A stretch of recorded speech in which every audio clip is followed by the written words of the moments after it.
So today we've got a bit of a different interview because it's not in the studio, it is on the phone, and I'm delighted to welcome Nick Evans along. Hi, Nick. Hi, how are you? I'm very good indeed, actually. Yeah, yeah, Good. and yeah. So firstly, I'm talking to you because you are a yoga instructor. Yeah. Yeah, that's correct. Okay, and but we have more than that in common. Well, I'm not a yoga instructor, but we come from a similar sort of background in the kind of anarcho-punk world. So, I wonder if you could give me a bit of your history regarding that, really, how you kind Yeah, of sure. how you grew up and how it turned into what you're into now. Okay, well, I'll try and do it in sort of bite-size chunks, so Yeah, it's yeah, surely. digestible. But I grew up with in Penarth near Cardiff, and a little seaside town, and my parents were um, working class people from Swansea and from Caerphilly, respectively, who'd sort of, I suppose, bettered themselves or become a bit more middle class by teaching in Cardiff University.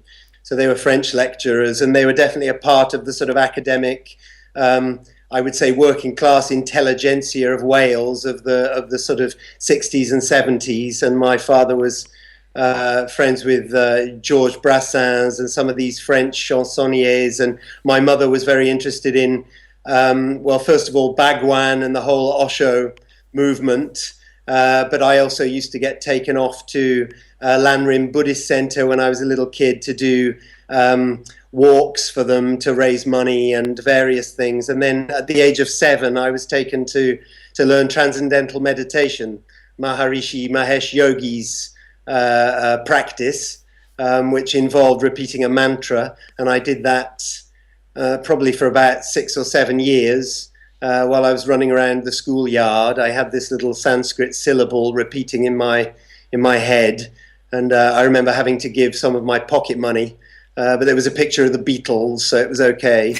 Um, and and the house really was a big library full of books of lots of the great Western and Eastern spiritual teachers, from Ram Dass to Osho, and in my dad's study, Kant and Descartes and Nietzsche, and so it was sort of all there, really sat there, and in a sense, by the time I hit sort of 11, I saw the Clash on the 16 Tons tour, and I discovered cider and joints, Yeah.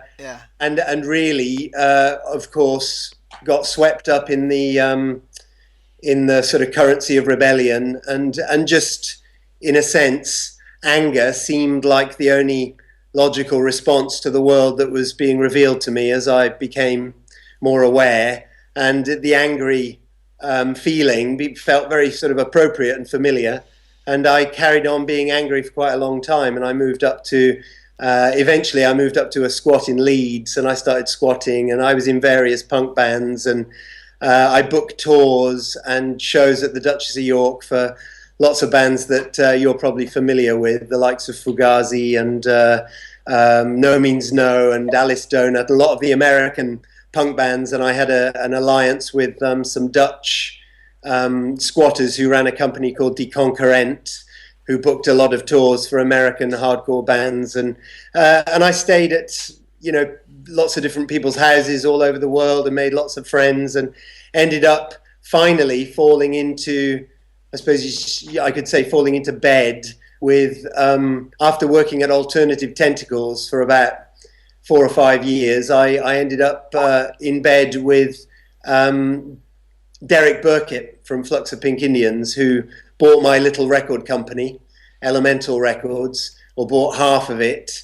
And I sort of proceeded to um, run this company, Elemental Records, on a slightly more, um, well, music business footing, with some funding, and to try and give some of the bands who'd committed to me a little bit of money and a little bit of tour support, and a slightly better budget for recording. And I suppose over the next 4 or 5 years, I discovered that even though Derek had this history of Fluxapink Indians and anarcho-punk, and of course he was still a vegetarian and dressed in black, but he was engaged in a much more mainstream relationship with the music business, really. And I started to feel quite out of my depth, to put it mildly.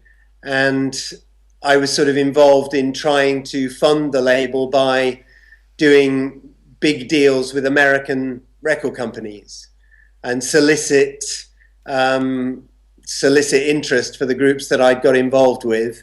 And I had some sort of minor hits in that period in the mid to late 90s with Rocket from the Crypt and a group called Alabama 3 and Drive Like Jehu and lots of sort of indie top 5 singles with various bands. And so I was sort of tasting this, what seemed on the surface anyway to be success or the goal of the pursuit.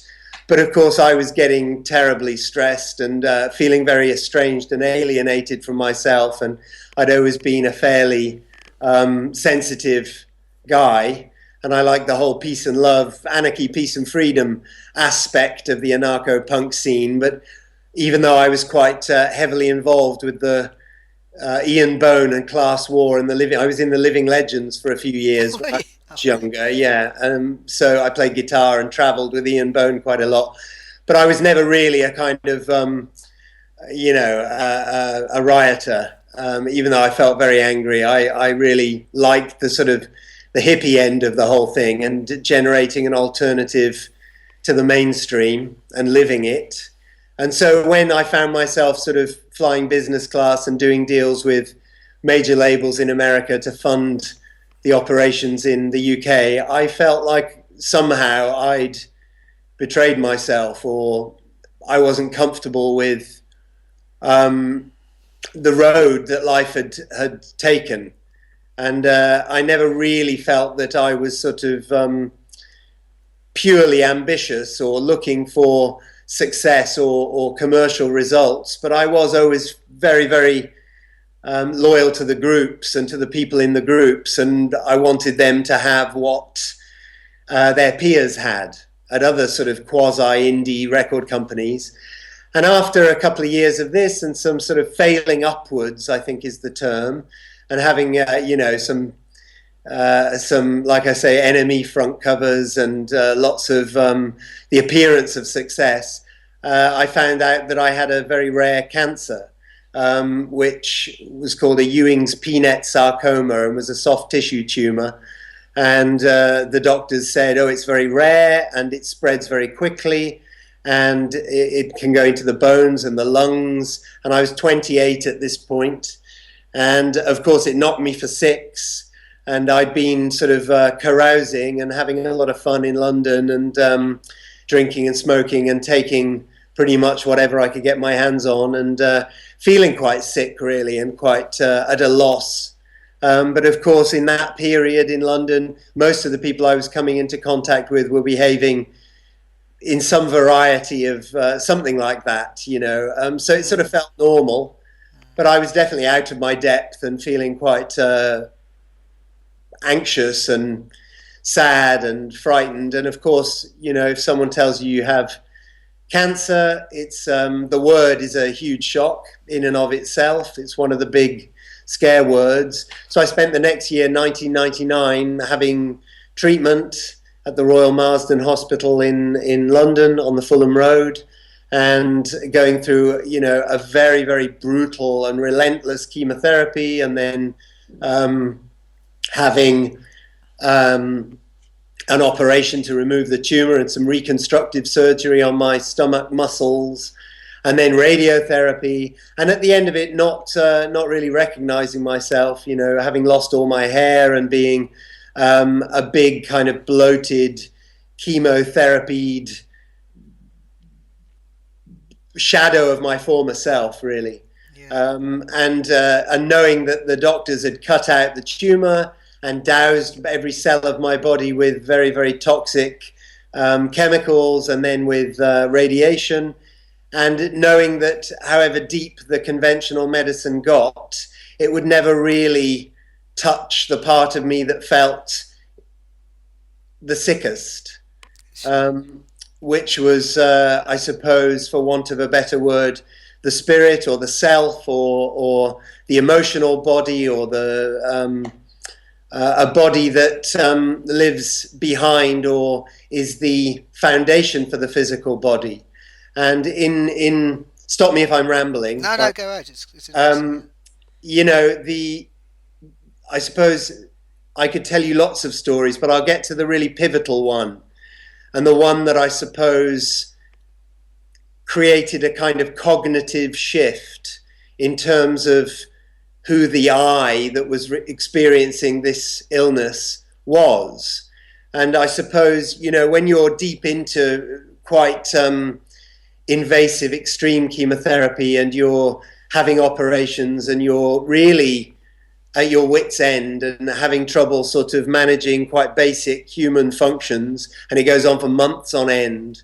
And the first thought when you wake up in the morning, you maybe have 30 seconds of peace, and then the horror sets in. Oh my God, and at that age, all these techniques that I'd learned and these ideas that I'd been around when I was a younger boy by virtue of my mother, they were all well out of the window by then. And that was just all stupid, spiritual, hippie nonsense of my mum's. Mm. And people would give me books and people would give me visualization techniques. And I took a Native American Indian herbal cancer cure called Essiac, which has had great results and which various people have tried to make legalized and of course been shut down.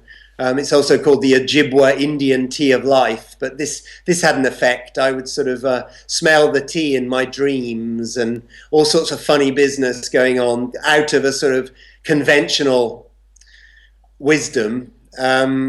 So that was strange, and I was also one of the bands on my record label, a band from Brixton called Lowfinger, and one of the guys from Lowfinger had a friend who was a sort of holistic healer and a Reiki therapist, and I started going to see her for Reiki once a week, and I would walk out of these Reiki sessions feeling transported, feeling my back straight, and feeling safe, and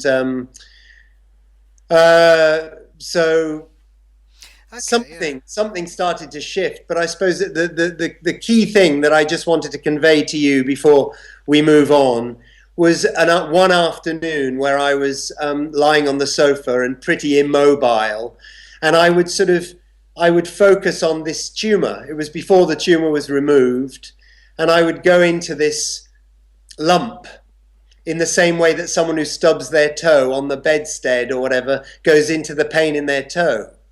So I would go into the location, into the lump, and see what was there. I thought, well, it's a cancer, but cancer's a word.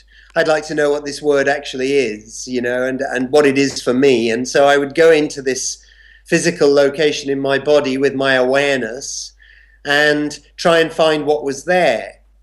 I mean, it's a lump, but my elbow's a lump, and I'm not terrified of my elbow, so I need to know what this lump's all about. Yeah. Sure. I would sort of spend these afternoons drinking this Essiac tea and usually smoking a joint to chill me out a little bit, and then try and go into this lump. And I had a sensation of going into some very, very acute fear, and I would have a kind of mild panic attack, and which then, as I held my attention in the lump, would become an increasingly intense panic attack. And I would get the feeling that I was falling, for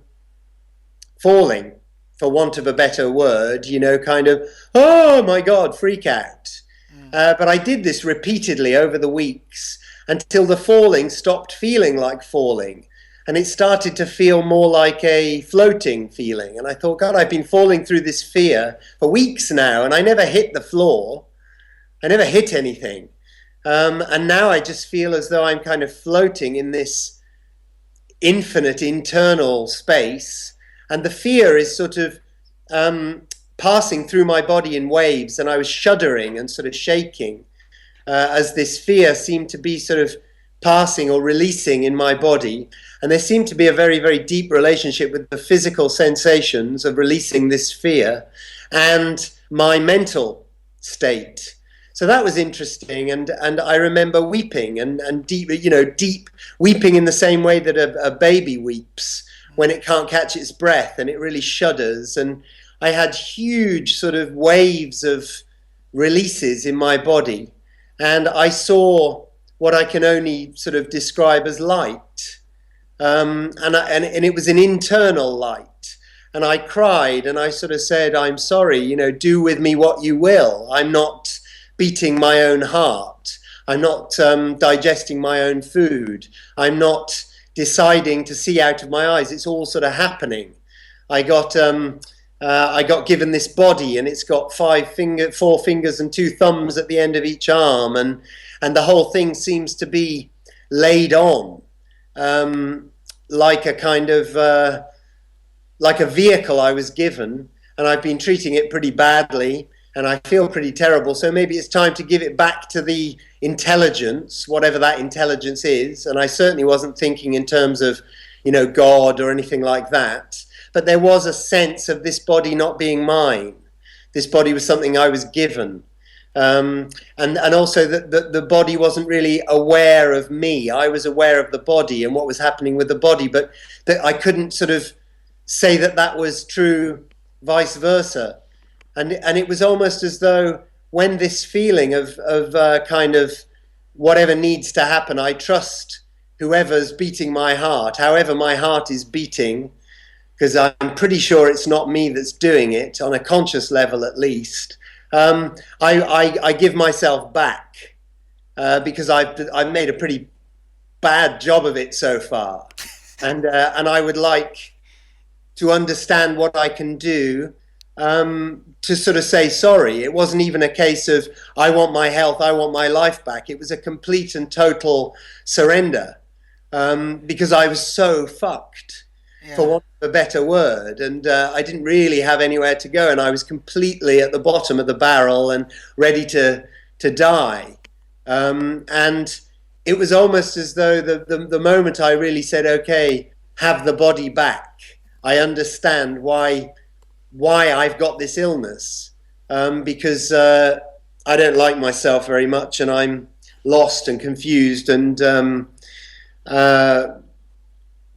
out of ideas. So I give myself back to whatever it is that's beating my heart, and something shifted. And so it wasn't, I wouldn't sort of put it in terms of, I found God or anything like that, but there was a definite kind of sense of giving myself back to the totality. And I prefer the idea of the totality or the infinite or the everything or the universe to the word God, which of course causes a lot of issues with pretty much everyone who's got a pretty strong idea of what that means. So it was almost like I was abdicating. And that's it, really. That's the background. That's the story in a very big nutshell. Yeah, it sounds like it was a very profound moment then when this happened. Yeah, well, it was a moment, but it was also a succession of moments that sort of grew in sort of depth over the subsequent years. And I didn't, certainly for a period, I shut down my record company. I made a bit of money on that. I managed to sort of get out, thanks to Derek. I'll always be grateful to him for the help that he gave. And I got out. I sold the company, Elemental Records, and I broke up with my partner. And I started doing, first of all, a little bit of Tai Chi.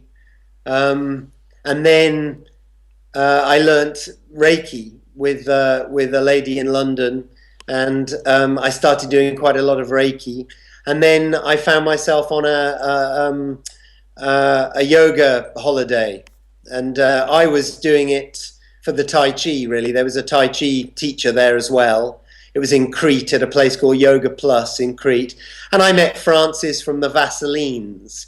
And I met Steve, who runs Warp Records. And I met a few other people who were all there in the same weeks that I was there.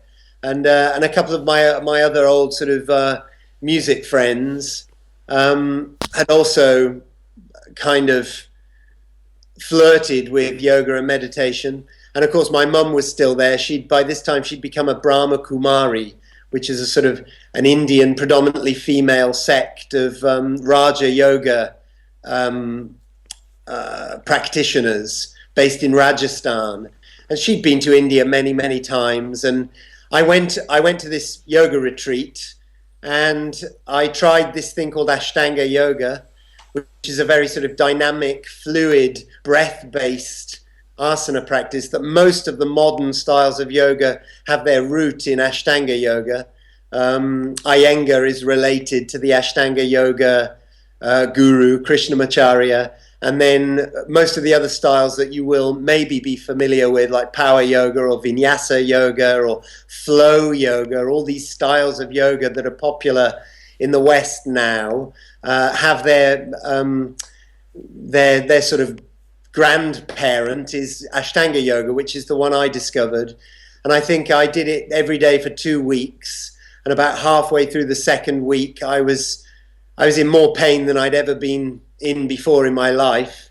But somehow, from the aches and pains, really, like playing a football match, if you haven't done any exercise for a couple of years, you know, you feel it for a few weeks. It was that kind of thing, but it was very deep pain in my joints and in my muscles and in my bones and somehow in my spirit also. And I had a feeling I was sort of onto the right, you know, I'd found something. It sounds to me like you'd found pain. So Well, I'm quite curious. Most people move away from pain rather than towards it. yeah, well, it was a sort of, I mean, you know, it was something, I mean, at risk of sounding like a complete sort of cliche, it was a kind of a good pain. It was a sort of pain that you get when you move out of your comfort zone and into a healing, really. And there are different kinds of pain. There's a sort of a warning pain, and then I suppose there's a coming alive again pain. Right. And to put it in a kind of a very conventional scenario, to give you a picture, at the end of the holiday, my partner and I had some free tickets for Glastonbury. And I'd gone to Glastonbury every year for the previous sort of 15 years. And for maybe the last 6 or 7 years, I'd been going because I'd had bands playing. And I'd been going in a sort of professional capacity. Whereas prior to that, it had always been to have fun. And if it wasn't Stonehenge, okay, it's Glastonbury. But this was, there were bands playing that I was involved with, and Channel 4 were recording them, or blah, blah, blah, blah, blah. So I went this year, and after these 2 weeks in Crete doing the Ashtanga yoga, and I felt very, very awake and very alive, and, you know, food tasted intense, and water tasted intense, and the trees seemed bright, and the sky seemed bright, and everything felt bright. And I got to Glastonbury, and it had already been on for maybe a few days. People had been there for a while, and a lot of the people in the backstage area had been kind of caning it for a while. And I went to see some bands, and I saw some old friends, and I felt really out of it, like the spotlight had moved somewhere else. And it just didn't have the same excitement. It didn't feel alive to me.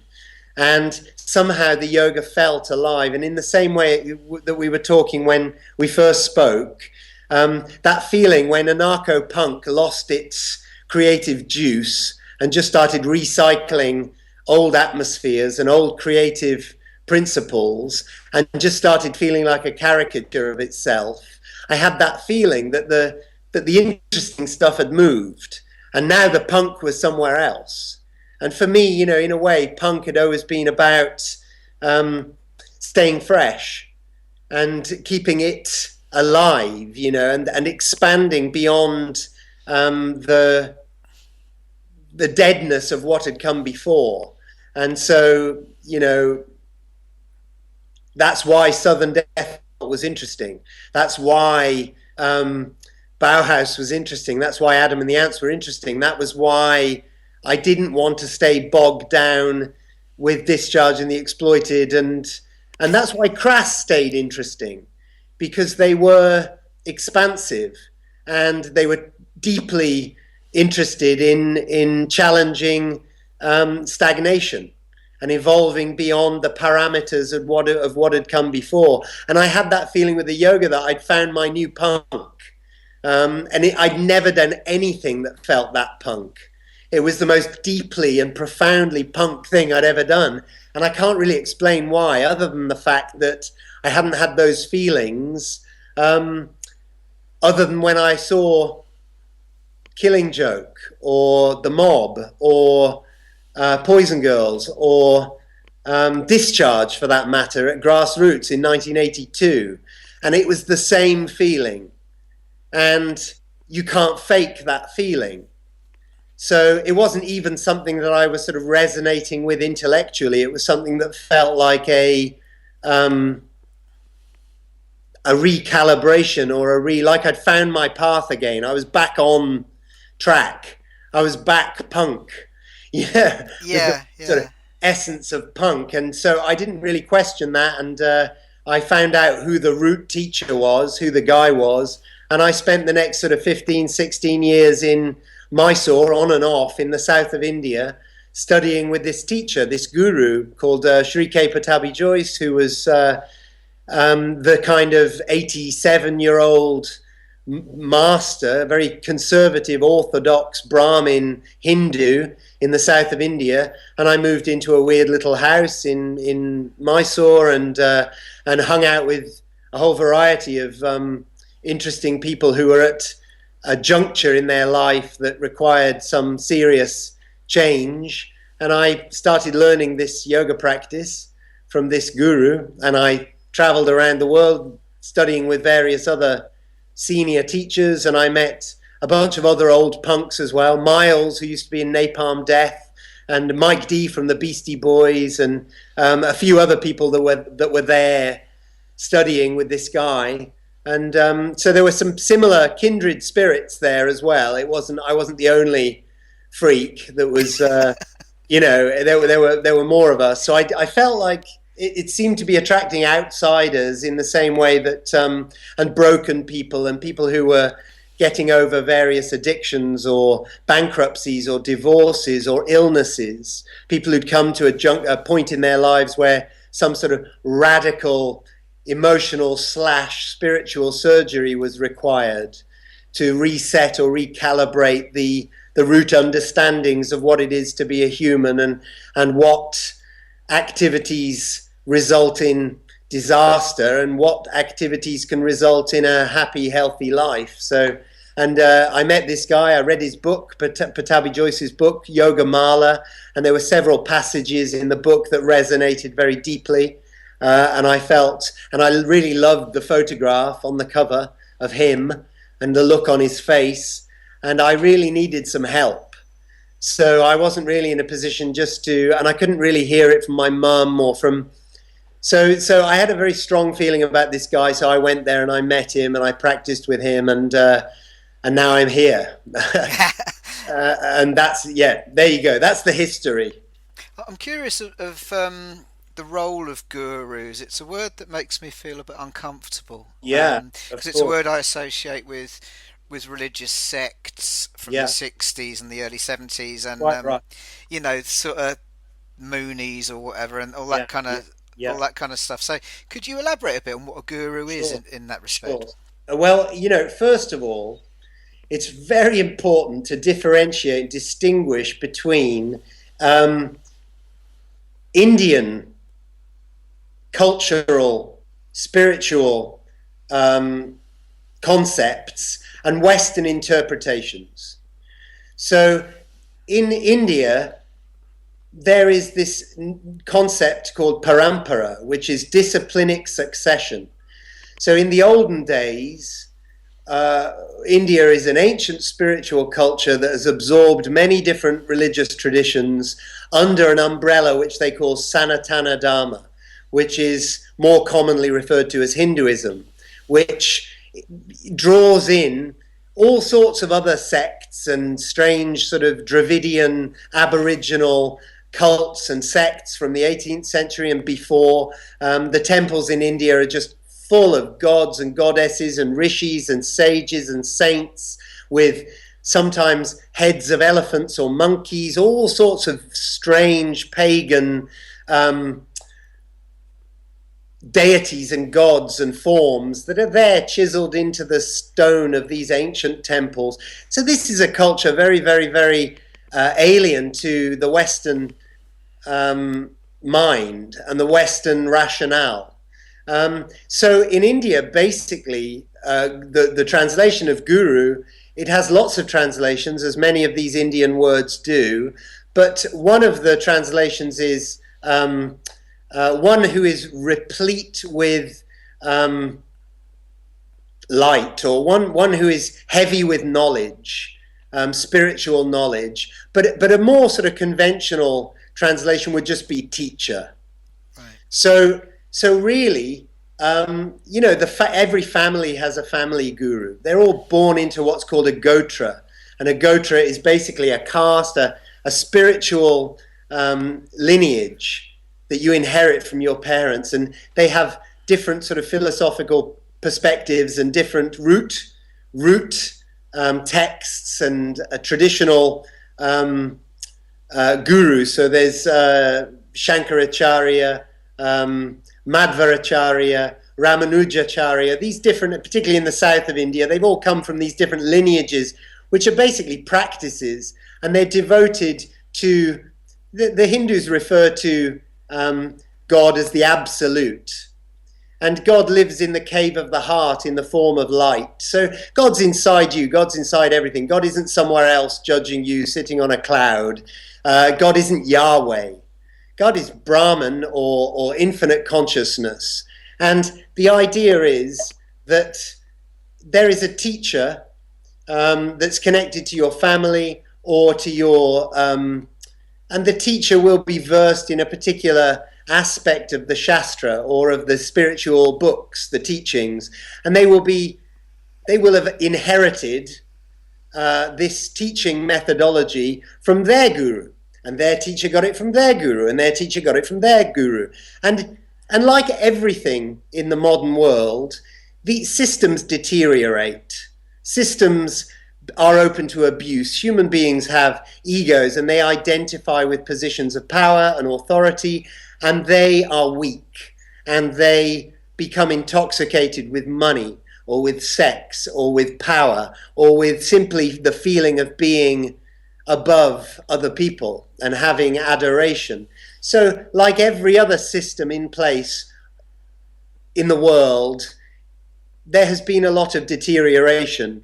And for that reason, I think, the idea of a guru, of having a teacher that you trust, who is kind and who has your best interests at heart and wants to convey some quite esoteric concepts and assist you from a young age in making, it teach you to manage your sense organs, to teach you to learn how to not fall prey to life's pitfalls. And that was a very, very beautiful thing traditionally. And of course, over the years, it's deteriorated, and there are very, very few positive stories and very, very many negative stories, which of course we've all heard, from David Koresh through to Charles Manson, through to Osho even, and the whole Bhagwan thing, and the Moonies and Jim Jones. And I mean, those are the stories that people end up hearing about.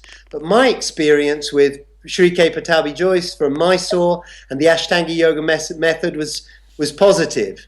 Not completely positive, but I would say 90% positive. I went there, I met him. He was not what I was expecting. He was a sort of an elderly gentleman that was very, very sort of bright and funny, and not a line on his face really, and with a very warm, generous sense of humor, a bit like a very sort of cool, funny granddad and I said, look, I've had cancer, I'm freaking out, I don't really know what to do, I've had chemotherapy, I've had radiotherapy, didn't speak great English. And he sort of said, basically, don't worry. You learn this practice, you take practice, and all is coming. You'll be okay. I'll teach you how to manage the fear, the freak out, and find some peace, is what I took from it. And I had a very, very deep sense of reassurance, and I was in no doubt. I'd sort of done 4 or 5 years of Gestalt therapy prior to that, so I'd had some kind of preparation for getting some guidance or accepting help, and not just sort of occupying that position of I know everything, I'm going to do it on my own, I don't want anyone, if anyone lays their hand on me to govern me, I declare them my enemy, they are a usurper and a tyrant, or whatever the Malatesta stroke Zounds quote is. So I'd occupied that position for so long, it definitely felt time to trust my gut and to trust someone, and I did, and for me it was like I say, it was pretty much totally positive, and I'm still involved with Patabi Joyce passed away 7 years ago, but I'm still involved with his grandson Sharat, and I still make regular trips to Mysore, and I'm now a qualified yoga teacher after many, many years of practicing and being devoted to this methodology, and committed to it. And I've been teaching since 2004, when I first got my qualification, my authorization, and I've taught all over the world. I've taught in the States and all around Europe, and a little bit in Bali and Thailand, and now I have a 4-year-old son, so it was time for him to go to school, and we got offered a nice job in Holland, in the south of Holland, and there's good schools here, so we settled here, and that's it really. If you'd like me to go into more detail about gurus, I will. No, one thing you said that that struck me was the whole thing kind of between punk rock and yoga. I think certainly for a lot of people on the punk rock side of that, would wonder if there's any conflict, or if you felt any conflict in your journey from one to the other. Yeah. In a sort of, in the deeper sense, I felt there was a kind of, as I said to you earlier on, there was a kind of a recognition there of the, great music, and not just great music, great politics.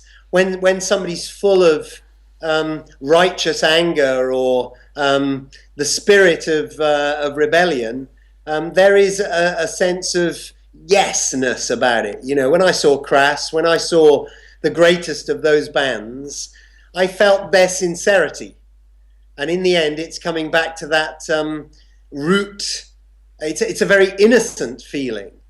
This is wrong. This is fucked up. There are some very, very dark people at the wheel, and they need to be stopped. And I feel powerless, so I'm going to shout. And I felt, ever since I saw The Clash and some of these bands that we talked about, that there was something very, very pure about the sentiment, and about the place that they were contacting inside themselves in order to convey the purity of this rage and the purity of this outrage at what was being done to the planet, and what was being called normal, and the people that were calling normal, and that humanity had been betrayed. And I saw a great piece of graffiti when we were teaching in the Azores. Somebody had written in an abandoned building, "I see humans, but I see no humanity." And it was very powerful. And I see that reflected in the yoga, in the people who come to yoga practice. They come in order to reconnect with their humanity, that in its most innocent, pre-cognizant form, the humanity of a baby who looks with wonder at the world around him or her, a newborn baby. And I've seen that now. I'm a father. I've seen that. I've seen the innocence and the sort of openness. And that to me is about as punk as it gets. That's when the music is at its most powerful, when the musician or the singer or the lyricist has connected with their deepest self or their deepest heart or whatever you want to call it, and then the creativity pours out, and it pours out as inspiration. And the yoga practice that I learned from Patabi Joyce reconnected me with that creative essence or that creative source in a very, very profound way, and I recognized it, and I felt, grateful and humbled, and like I had found a sort of a light at the end of the tunnel. Yeah. And so, in a sense, on the surface, of course, yoga and spirituality and India and all that and punk are not terribly compatible. But to me, they were totally compatible, because what I was engaging with wasn't the sort of intellectual name and form. It was the feeling beneath all of that. And the feeling was very, very familiar, and it was the feeling that I'd lost. And it was a very punk feeling. But of course, it depends on, everybody has a different definition of punk, and mine is probably not the same as Watty from the Exploited, I hazard a guess. But it is quite similar to Pennies, for example.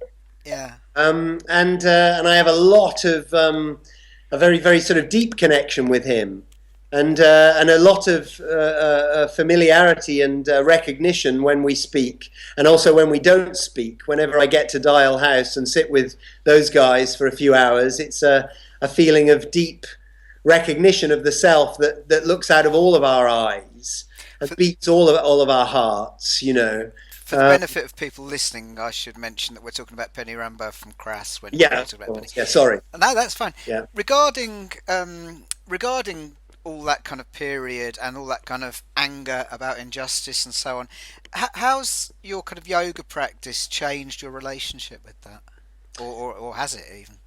It's strange, because I suppose in the Yoga Sutras, the root of yoga is a book by a sage, Patanjali, and Patanjali sort of gathered all of the yoga wisdom that had preceded him into a collection of 4 volumes called the Yoga Sutras.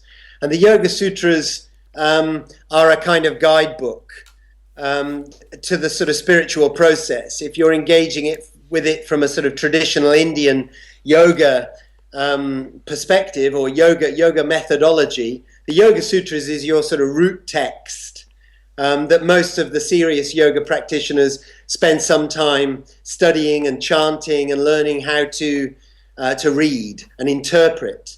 And the second book of the Yoga Sutras is called the Sadhana Pada, which means the portion on practice. And the first line of the second book, the Sadhana Pada, says tapas swadhyaya ishvara pranidhanatva kriya yoga. And this is Sanskrit, and it translates as the 3 actions of yoga, the 3 elements of yoga that are your practice, your key ingredients are tapas, which translates as either spiritual discipline or the creation of spiritual heat, which means challenging yourself or working at your edge or developing and sustaining a daily spiritual discipline. And then svadhyaya means self-observation or study in relation to the texts or the wisdom that's preceded you. So it acknowledges that the human being is not isolated. The human being is part of a continuum of bodies that are born and die. And some of those bodies leave written evidence of the work that they did in order to transcend suffering or to transcend the difficulties of being a human. And so you should study yourself and your mental and emotional and spiritual processes in relation to the texts and the work and the discoveries that have gone before you. So you're not doing it in isolation. Svadhyaya, self-study. And finally, Ishvara Pranidhanatva, which means surrender to or devotion to Ishvara, which is a particular Indian definition of God, but not God as a judgmental being separate from us. But Ishvara is commonly referred to as the Lord, as the laws of the universe. So when you hold the apple in the air and let go of it, it falls down. When you take a bite of this apple, it doesn't taste like a banana, it tastes like an apple. Cats meow and dogs bark. It's never the other way around.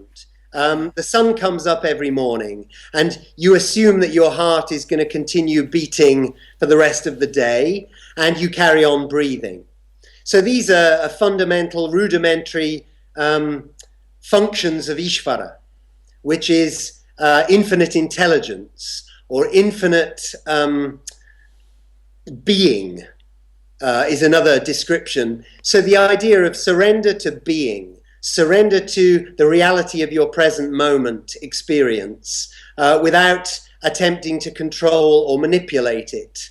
And for me, that sense of surrender to reality as it appears moment to moment is a very, very powerful idea, because instead of treating life moment to moment as something that I can manipulate in order to resemble an idea that I have of what I think an ideal life might be, I just allow life to live me to some extent when possible. And of course, when I became a father, that became a little more difficult because I was trying to take care of my son, you know, my little boy, and so those concepts were again challenged. And so for me, the idea of surrender, in some respects, is not very punk, but to me, you know, punk was always about going to the places that you weren't allowed to go, you know, and dancing when nobody else wanted to dance, and laughing when everybody was crying, and crying when everybody was laughing, and being free in my heart. And so no, I do not feel that there's ultimately any contradiction or conflict, because I never felt as free in my heart as when I was with my punk brothers and sisters screaming along or playing in bands and expressing all that rage, and when I was doing yoga and I was sort of completely united with my breathing and with the depth of my being in any given moment. They were certainly not identical on the surface, but when you came down into the root of your being or your awareness, they gave me the same deep sense of rest and satisfaction and familiarity and peace somehow. One of the things that strikes me about what you're saying is I understand that, and I sympathise with it a lot. But I wonder how that fits in with the injustice in the world. You know, with are you suggesting that you become the change as opposed to try and force the change? There are no rules. You know, I think everybody has if you come into your root position, I'll call it, or your character, your the essence of your character, which will be determined by your parents, the country you grew up in, a certain degree of genetic predisposition based on the attitudes that you absorbed from your parents, from the school you went to, and so everybody will have a natural tendency, and you know, certainly for me, the tendency was to challenge and so it, you know, I do not feel that I have any my feelings about social injustice or the well, the beasts that are kind of seem to be in control of the planet, Mm. are still, uh, not people that I want to spend time with. But I don't feel that adding fighting fire with fire just seems to create more fire in my experience. And so if I am able to find within myself something more authentic and more loving, it's very difficult for me to judge other people when I don't feel that I'm a great example myself. And I'm not saying that I'm the world's greatest example or anything, but it became difficult for me to point the finger at other people when I felt that there was an enormous amount about my own character that was playing into the world that these evil beasts had created. And so I have a much deeper sense of trust that everything will be okay, and that certainly the way that I live, I think, is contributing towards making the world a more peaceful, more beautiful place. But it's very definitely done on a more one-on-one basis. So I teach people yoga very early in the morning, and I have a kind of rapport with the people that I share the yoga practice with, and I try to help people. And it's ended up being a lot of people. Yeah, yeah, I've come into contact with hundreds and hundreds and hundreds and hundreds and hundreds of people over the last sort of 15 years, and I prefer, rather than just shouting and screaming or going on demonstrations, I prefer to engage with people and to have some eye contact and to listen to them and see how they're feeling about the life that they're living, and to be with them and to effect change in that way, and to help people directly by the conversations that I have, and incidentally, and the practice that I share with them, the yoga practice that I share with them, which for a lot of people gives quite dramatic results in quite a short period of time. So ashtanga yoga is commonly regarded as the kind of the most hardcore of all the yogas. And so it can take people into quite a deep state of self-awareness quite quickly. So then the yoga teacher should be there to kind of to facilitate and to be there when the people's worlds start to shift. And I do that. I don't go on a lot of demos. I don't engage with hysteria in the same way that I used to. So if I see that people are getting really angry or passionate about something, I don't sort of tend to feed that. But if somebody wants to have a conversation one-on-one, a real human being that I'm actually talking to in the moment, I share my feelings about various subjects, but I don't tend to rant and rave or I'm not so cause-based sure, sure. as I used to be, although I'm still, quite a strict vegetarian, and I have quite strong lifestyle choices. I try to avoid plastic, and, I would rather shop at small shops, and I try not to, spend too much money if I can help it. Yeah, You know, yeah. stuff like that. I'm guessing that of the people who will listen to this, I would imagine quite a lot of them won't really know much about yoga, Yeah, apart from distant perceptions of the yeah, kind of people who do yoga, for yeah, instance. And what I'm trying to sort of part of what I'm trying to do with these recordings really is to open that up to people who think it's not for them, and by helping them to sort of see that it is open to anybody. So for the benefit of those people, what would you say? How would you sell yoga to people? If that's a terrible way of putting yeah. it, but if No, you know no, what I I mean. understand it. I mean, and in a way, I don't.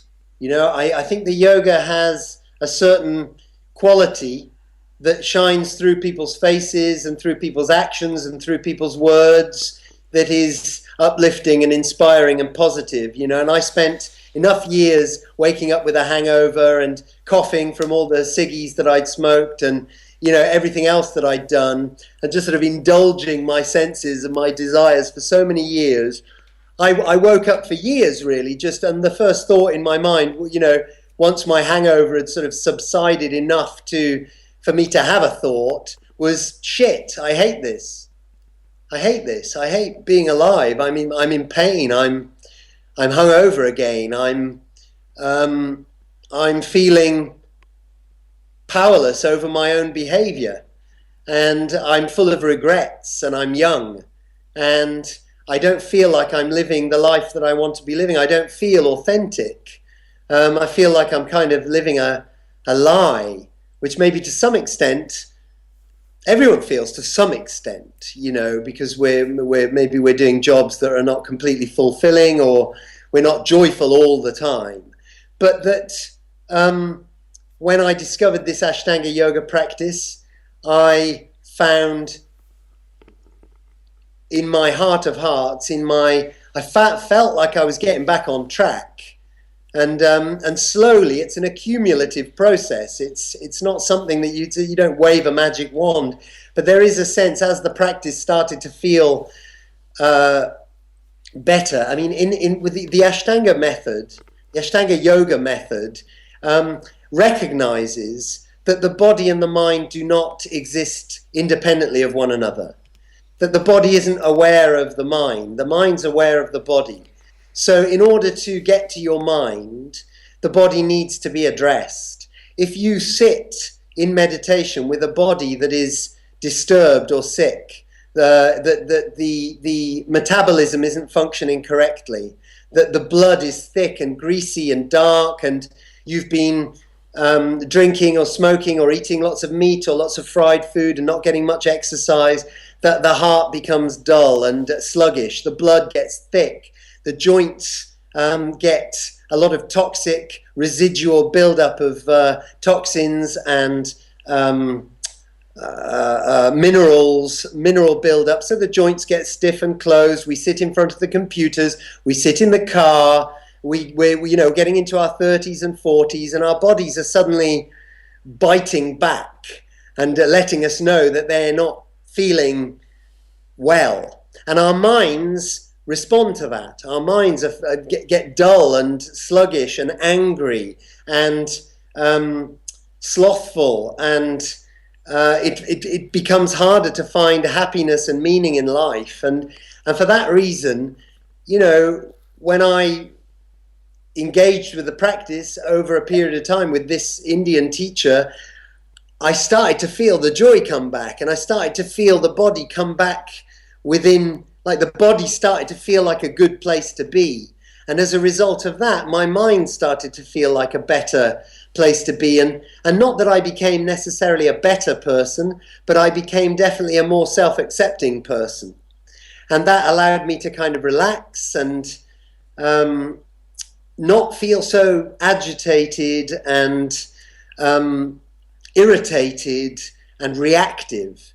And that's been a great benefit and a great gift, particularly in relation to being a father and looking after my son, and not freaking out and not making poor decisions and overreacting and carrying anger from the past. And also I didn't get cancer again, you know, which is pretty fucking good news as far as I'm concerned, you know. Sure, sure. So for me it was a very practical thing. But you know, each to their own. And I don't, if somebody wants to learn yoga from me, I'm available. But I'm not knocking on anyone's door. If they're interested, here I am. If people are interested in yoga but they're not in Holland or whatever, Yeah. what do they do? I mean, is it if someone's listening to this and they're thinking, okay, that sounds like something I want to try. There's loads of kind of yoga things advertised everywhere, but I dare say they're all pretty different, and I presume there's a qualitative difference in some of them as well. What would you know, what would you advise people to do? Wow. Well, again, this is a big topic, you know, and it's the kind of topic that people are are writing bloody books about now. So I have to choose my words carefully and not blind anyone with science. But it's in any sort of market that's flourishing. I suppose the same with coffee or pizza or with anything. There's very high quality, high end, fabulous coffee and very, very fantastic pizza that's got a good reputation. Everyone travels from all over the city to get to this one particular pizza place or this one particular coffee shop. Yoga's the same. There's 1,000 different teacher trainings, 1,000 different styles of yoga. What I understood was that it's important to find a teacher who has studied at the source, so that hasn't gone to a kind of a teacher training course hosted by an American or by a European person. Yoga comes from India. It's an Indian thing. And when it got transported or translated to a Western context, the Westerners kind of got rid of all the Indian stuff, the kind of the spiritual element, the philosophical element, and became very enamored with the physical element. So my understanding was that it was important to find a teacher who had already been a student with a traditional teacher in whatever style, so to kind of investigate the teacher's credentials in whatever system you are interested in. And is the teacher, in the case of the Ashtanga community, it's important that the teacher is either authorized or certified. Because, again, just like a doctor or a lawyer, there has to be some kind of vetting process to establish that the person who's communicating the methodology has immersed themselves thoroughly in the methodology. In the same way that a psychotherapist or a therapist should have been in therapy themselves for a period of time and theoretically should still be in therapy before they start offering therapy, so that you are given a kind of reassurance that it's not just a self-elected, I'm a yoga teacher, hey, come to my classes, give me £7.50 for the hour. That this person has actually studied and been through a yogic process themselves. So it stands to reason that if somebody's going to teach you French, they should be able to speak French, themselves. And unfortunately, with all of these teacher trainings, the people that haven't gone through a kind of vetting process over a number of years will not be able to sort of guarantee you that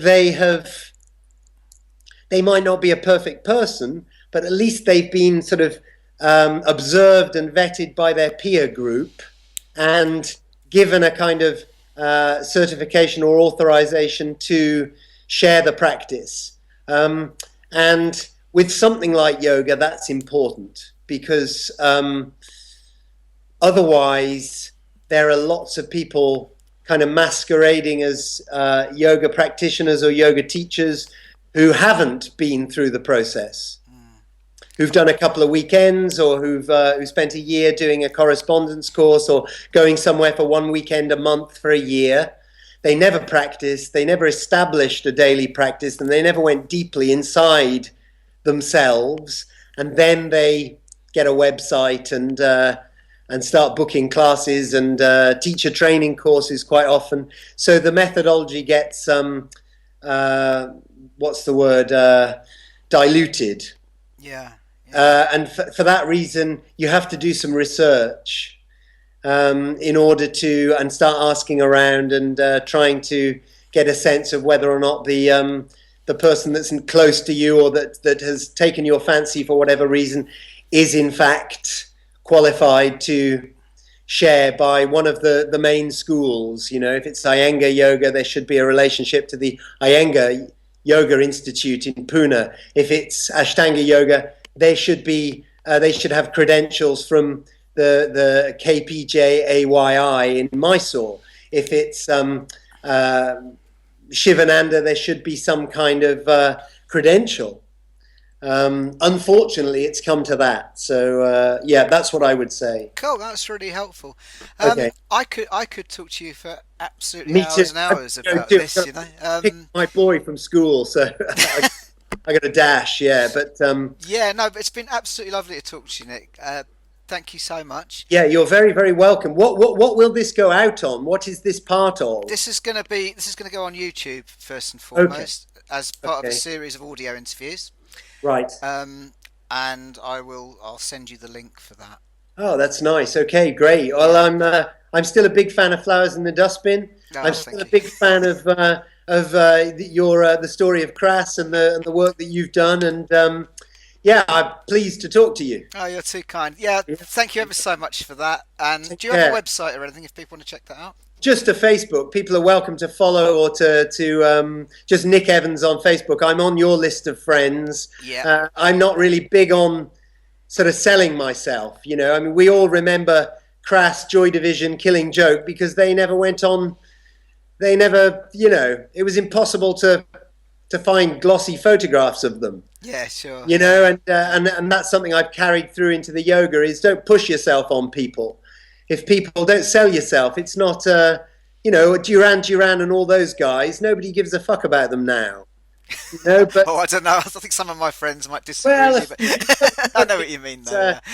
Yeah. you know the punk ones, the ones who stayed in the shadows, they they were remembered, and they were remembered as being sort of authentic and beautiful and real, and that to me was one of the most beautiful elements of punk, and to me that's the most beautiful area of yoga as well, and that needs to be preserved. So no website, no videos, no Nick Evans, famous yoga teacher, none of that. Okay, None of brilliant. that. None of that. Thank Horrible. you ever so much for your time, Nick. Okay. Really Yeah, good to chat love. to you. Cheers. Take care. Okay, thank you. Cheers. Bye. Bye Bye. bye.